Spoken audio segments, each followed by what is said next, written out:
Digging out while the snow is still falling. The 2024 Pi Day storm is circling over Colorado.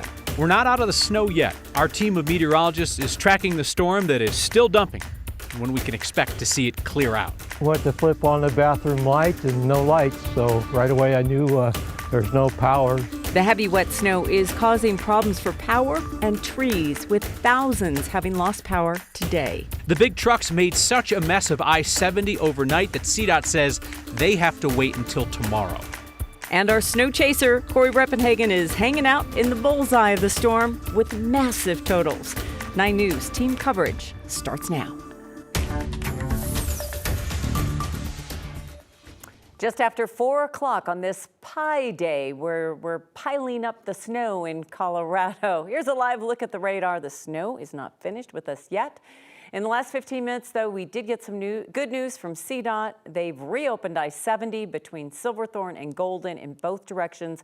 This is for passenger traffic only. It's been closed since yesterday. But finally, people that have been stuck on the highway can get moving again, many of them camping out in Silverthorne in their cars. It is just open to passenger vehicles. Commercial vehicles, like semis, will not be allowed on again until tomorrow at noon. A lot of that mess was centered in Clear Creek County, where they've declared a disaster because of the mix of snow and stranded drivers. People were stuck on I-70 near Idaho Springs overnight. This emergency declaration opens up the county for additional state resources and funding, and also is just a way to get everybody's attention to say, please don't come through Clear Creek County if you don't have to. Our extended coverage continues with our teams across the state, from the foothills to the mountains to here in the metro area.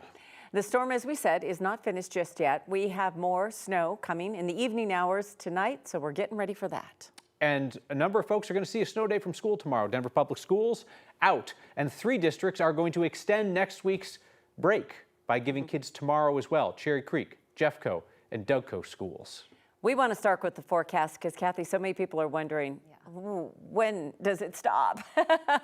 Kim, this is going to be hard to hear, but we have another 12 hours. Whoa. We do. Okay. Yep. Brace for it. Yep.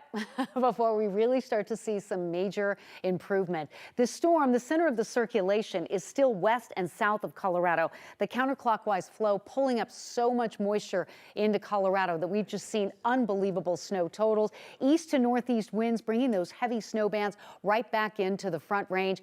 But this storm is having some impacts east of our state as well, in the form of severe weather and travel delays from Dallas, Wichita, Omaha, large hail, and they're dealing with a severe weather threat that continues to grow tonight. We're under a winter storm warning until 6 o'clock tomorrow morning. Denver, you're looking at another 4 to 9 inches of snow on top of what you've already seen. The snow will end early on Friday, but the impacts remain for tomorrow. We'll start with a handful of some of our bigger totals. Aspen Springs in Gilpin County, 44 inches of snow and still coming down. Conifer, 36 inches of snow. Genesee, 31 inches of snow. 33 in Pine Cliff. Compare that with Denver at about 9, and these numbers growing. I have more. Look at these numbers. 18 in Lone Tree, 17 in Ken Carroll, 14 in Parker, Cherry Hills with 10. DIA, only 1.1 inches of snow. That's another story. 11 inches in Elizabeth, 14 in Aurora, and Lakewood. Golden coming in with 16 inches of snow. We're still tallying these numbers, as you might imagine, and many of the live on cameras, we're seeing those kind of snowed over. We've got snow in the dish, so impacting some of those views. We are at 32 degrees in Denver, so it's not an overly cold storm. And what you're seeing on the roadways is a lot of water and a lot of snow. And then tonight, it's going to freeze and refreeze, and that's going to become the second part of our weather story. Winds coming in out of the north and the northeast, and we've had some areas of blowing snow over some of the higher passes, creating just treacherous travel conditions for those that are actually out and about. This bullseye area, yesterday we were talking about the potential for 2 to 4 feet of snow due to deep upslope conditions, and that has absolutely played out. We're still seeing heavy snow falling in these areas with winter storm warning criteria out again through 6 a.m. tomorrow. It's a massive storm, the center of circulation north of Phoenix, all that moisture coming up from the south into Colorado, and that means more snow tonight. There's actually rain showers showing up on the radar around Burlington, west of Lamar, and the rain snow line right along I-25 at Pueblo. But these bands are coming in. So if you get a lull in the action, you think you're done, we have like spokes on a wheel, another round of snow coming from the northeast back toward the west into the metro area. And where you're seeing some of the heavier purple bands or where we're seeing the accumulation rates in that 1/2 inch to 1 inch per hour, and more moisture will continue to feed in. So an ongoing situation that will continue overnight tonight with some improvement as we get into the wee hours of the morning tomorrow.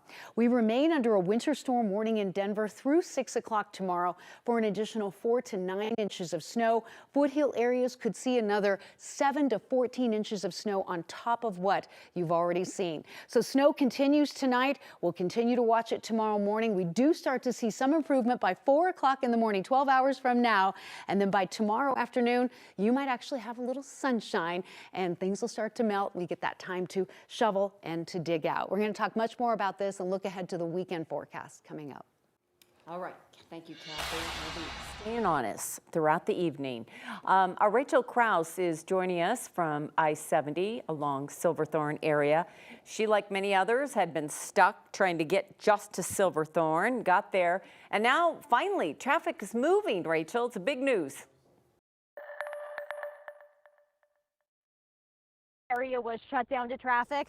The best of news, I-70 is back open eastbound. The sound of traffic is sometimes so irritating, now such a welcome sound for travelers. You can typically hear the hallelujah chorus for folks as they hit the road here. And just 30 minutes or so ago, this whole area, this whole stretch of I-70 eastbound was an absolute semi-truck parking lot. Take a look at this video from about 3:30.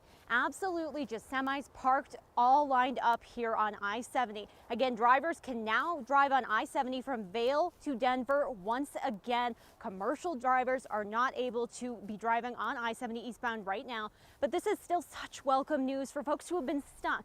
A lot of people spent last night out sleeping in their cars, waiting it out, hoping that the roads would clear enough that they could get right back on the interstate. But others that got stuck, you know, they've been taking it in stride and just waiting patiently. We've been making the most of our It's an time. adventure. Yeah, exactly. We're trying Yeah. to make the most of it. And we have a good group.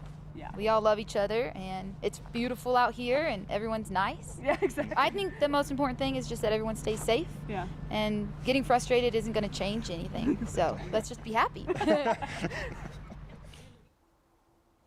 Those guys, they're visiting Colorado from California. Even after missing their flights, they're still in a really good mood, and it's easy to understand why it's such a gorgeous place to be stuck at. And now drivers, they don't have to be stuck here any longer now that I-70 is open as of about 10 minutes or so. And we've been seeing a steady amount of traffic leaving their cars, leaving the parking lots that they've been calling home for the past 24 hours and finally hitting the road. But again, if you don't have to be out on the roads, you don't have to be out on I-70, don't. There's more snow on the way, and we don't know how long these roads will stay open. Rachel, thank you. So we're going to give I-70 a try, right? Here we are. If you can drive it for the first time in 17 hours, let's give it a try.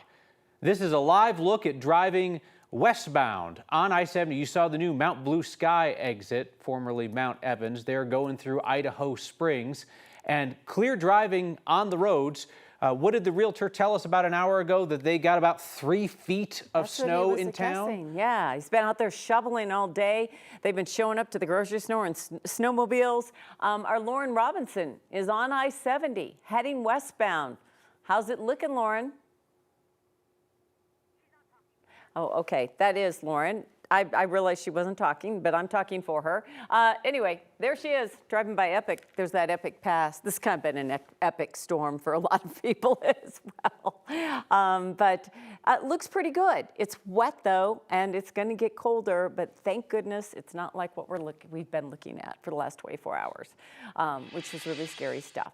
We got a lot of great things to look at as well. It's been a snow day for so many folks. Majority of people, snow day. A lot of people working from home that had to work from home, but the kids are out of school, businesses are closed, and everybody's out enjoying it. Dogs are digging it, and nothing better. And cats, look at that.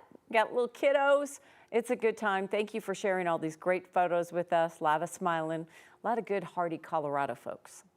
This storm has done what we thought it was going to do, right? Not a lot of surprises with this storm in terms of who was going to get the most, who was going to get the least. The timing of things, sure enough, the bullseye centered up right on the foothill areas above 7,000 feet, around 6,000 feet rather. Meteorologist Corey Reppenhagen spent the night in Aspen Park, where he had lots of snow and then a lull, and now back into the snow globe, Corey.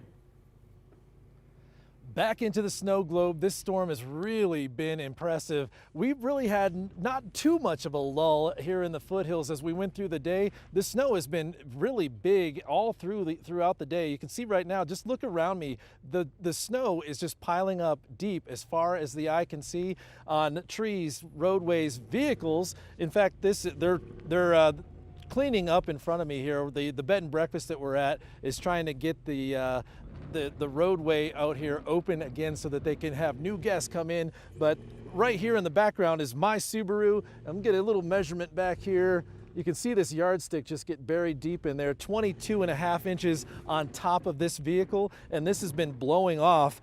I'm gonna try to hop down here while they're plowing through here, but you can see just how big this snow totals are. We measured 24 inches just a minute ago over by our truck, and in the area, we're talking about a big hit here, upwards of 36 to 45 inches in this part of the foothills, over on the other side near I-70. So it's a significant storm hit, and we're not letting up here.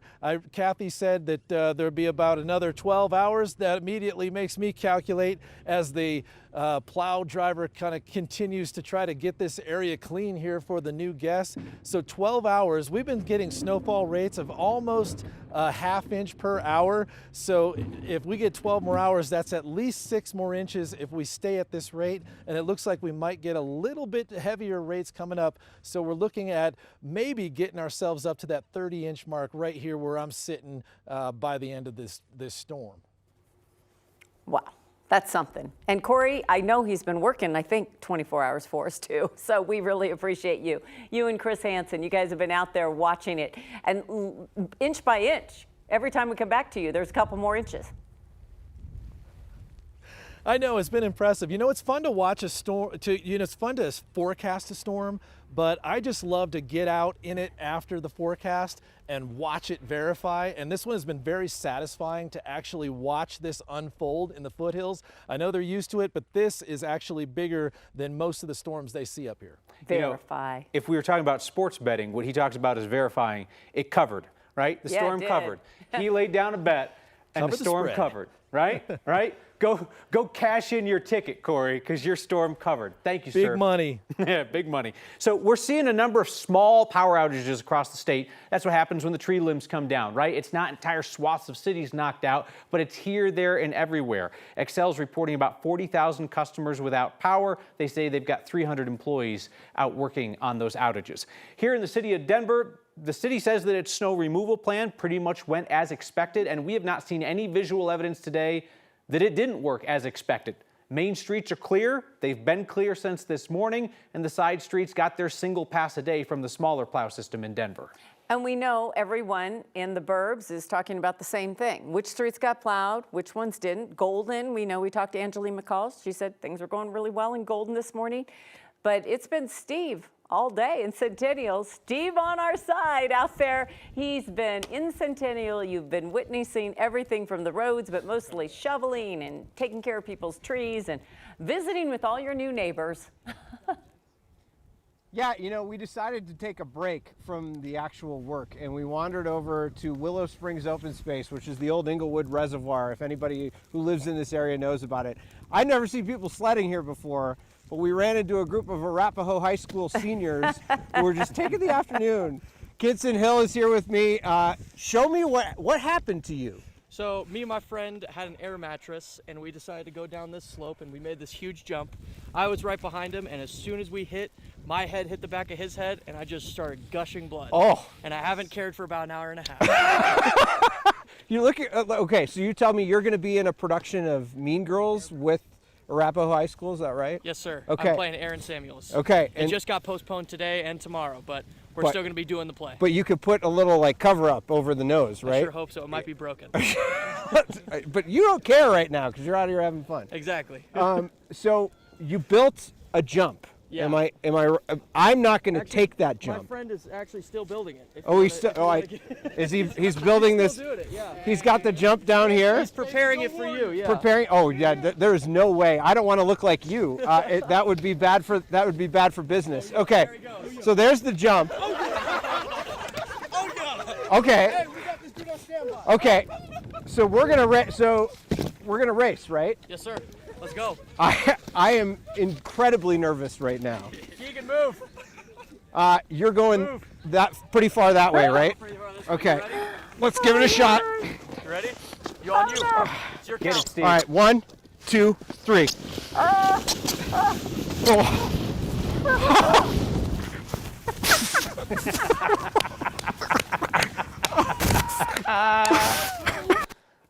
Oh, he lived up to everything we needed. That was Is good that stuff. is that microphone working still? I don't know. Did I hit the jump? No, you did not. I didn't hit the jump. Actually, there's a small jump right there. That wasn't the jump. Okay. That was a tiny jump. Does my nose look like you? No, but mine's bleeding again. Okay. Well, sorry. Sorry for it's not causing your that. fault. So they told me this is the easier way to get up. I'm not gonna stick around with you guys while I labor to get back up this hill. Oh, you're gonna take that from me? What a guy. That's great. What a guy. They tell me, by the way, guys, you were talking about the snow day. They get tomorrow off too, but Littleton Public Schools, they have to go back next week. Spring break is a week later. So Yeah, they're on that. They're on the same temporary schedule break as for them. DPS. They got to wait another week. Steve Stager, thank you. That was great stuff. I love it. He just got dumped off the sled and goes, "Was that the jump?" No, it wasn't the jump, Steve.